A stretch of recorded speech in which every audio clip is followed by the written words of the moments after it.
Have you ever wondered how many more times you're going to get to spend with your parents? Maybe even trips. Let's take trips for an example. How many more times do you get to spend on the beach or even at the lake having fun with your friends and family? I received an email about 10 years ago that's changed the way that I've lived life completely. It's brought more excitement and made me live in every single moment to its fullest. I thought today would be a great time for me to share this email with you, and I hope that it has the same impact on you. Bear with me because I really feel as though I need to read this email to you, and we may discuss it at the end, but I want you to get full context from beginning to end.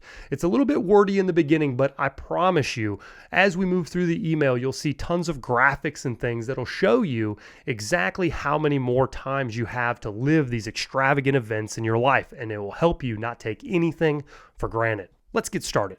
I came across this valuable lesson in my archives the other day, and it just never seems to get old. In fact, I try to revisit this story at least once a year to keep it fresh and to have an impact on my perspective.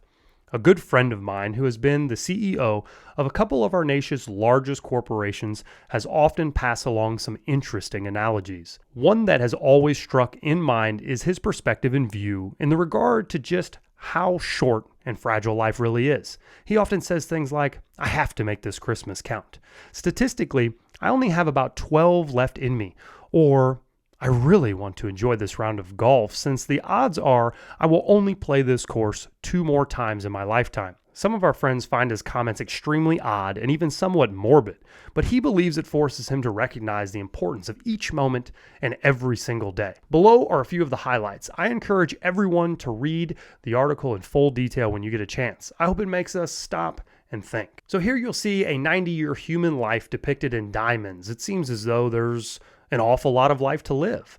As you move on, he describes things by months. There are now circles. 36 months, 3 years in each row. There are tons of circles. It seems as though you're never going to run out of time.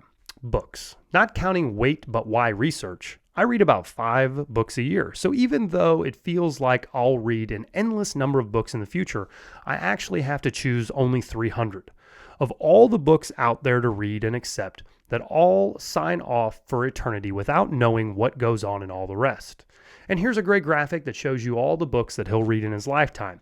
And still, again, at this point in the email, I'm still reading and I'm with you. I'm not exactly seeing things in terms of a real analogy that hits me, but now we start getting to the good stuff. Baseball. Growing up in Boston, I went to the Red Sox games all the time, but if I never move back there, I'll probably continue at my current rate of going to the Sox games about once every 3 years, meaning this little row of 20 represents my remaining Fenway visits. Presidents. There have been 8 U.S. presidential elections during my lifetime and about 15 to go. I've seen 5 presidents in office, and if this rate continues, I'll see about 9 more. What I've been thinking about is a really important part of life. Unlike all of these examples, it isn't spread out evenly through time. Something worse. Already done, still to come, ratio doesn't at all align with how I am through life. Now here's where it gets really interesting and what really changed the way that I viewed things. It's all about relationships and people. And if this doesn't hit home with you, I don't really know what will. So let's take a look and see if we can build a little bit more perspective in your life as it's done for mine. I've been thinking about my parents, who are all in their mid-60s. During my first 18 years, I spent some time with my parents during at least 90% of my days. But since heading off to college and then later moving out of Boston, I've probably seen them an average of only 5 times a year each, for an average of maybe 2 days each time.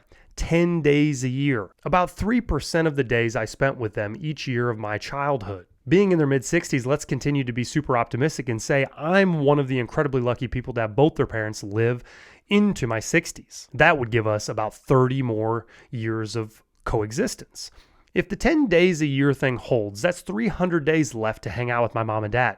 Less time than I spent with them in any of my 18 childhood years. When you look at reality, you realize that despite not being at the end of your life, you may very well be nearing the end of your time with some of the most important people in your life. If I lay out the total days I've ever spent with each of my parents, assuming I'm as lucky as I can be, this becomes starkly clear.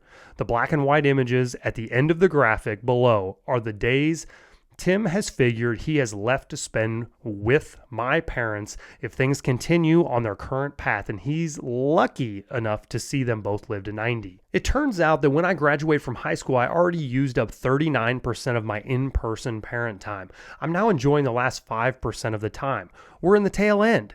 It's a similar story with my two sisters. After living in a house with them for 10 and 13 years respectively, I can now live across the country from both of them and spend 15 days with each of them a year.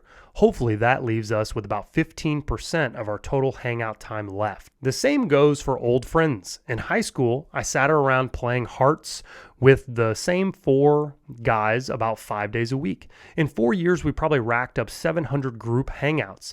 Now scattered around the country with totally different lives and schedules, the 5 of us are in the same room at the same time probably 10 days each decade. The group is in its final 7%. So what do we do with this information? Setting aside my secret hope that technology advances will let me live to 700, I see these 3 takeaways. Living in the same place as the people you love matters. I probably have 10 times the time left with the people who live in my city as I do with the people who live somewhere else. Priorities matter.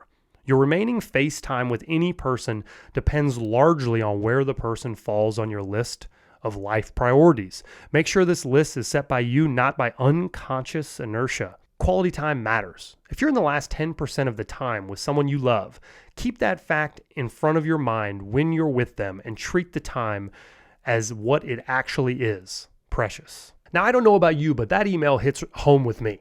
The books didn't do an awful lot. The games didn't do an awful lot because you could change those ratios dramatically. Just go to more games, do more things. But I think life in general is all about life experiences and hanging out with people that you love and enjoy being with.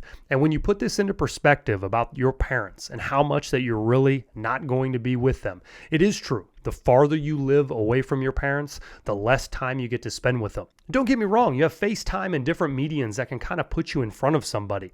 But when you have that Christmas time that you can spend together with your family, think about this email. Read this email around Thanksgiving time and see if it doesn't change the way that you interact in your groups and your family time. Because let's be honest, health is always an issue and things continually change and evolve into stuff that you will not see coming. So live life to the fullest, and I hope that you enjoyed this email. I will try to get a copy of it that you can download so that you can read it as well, because I tell you, it has really changed the way that I've lived life, and I hope that it really helps you to put things into perspective and what really matters. Thanks a lot for listening to the show today. I'd really appreciate if you'd like the video if you found value in it, and subscribe to the channel, clicking that notification bell so you also receive notifications for future videos that could help you out as well. If you have any questions about the content, leave a comment below and I'll be sure to interact with you as quickly as possible there. I've created a website called kbandstraining.com in 2010. We've been around for a long time with high quality resistance bands and durable equipment. I also have provided nearly 1,100 drills and videos for fitness training and athlete performance for youth athletes. So support my work. If you enjoy the content and you'd like me to continue doing what I'm doing, I would love the support. Thanks a lot for listening.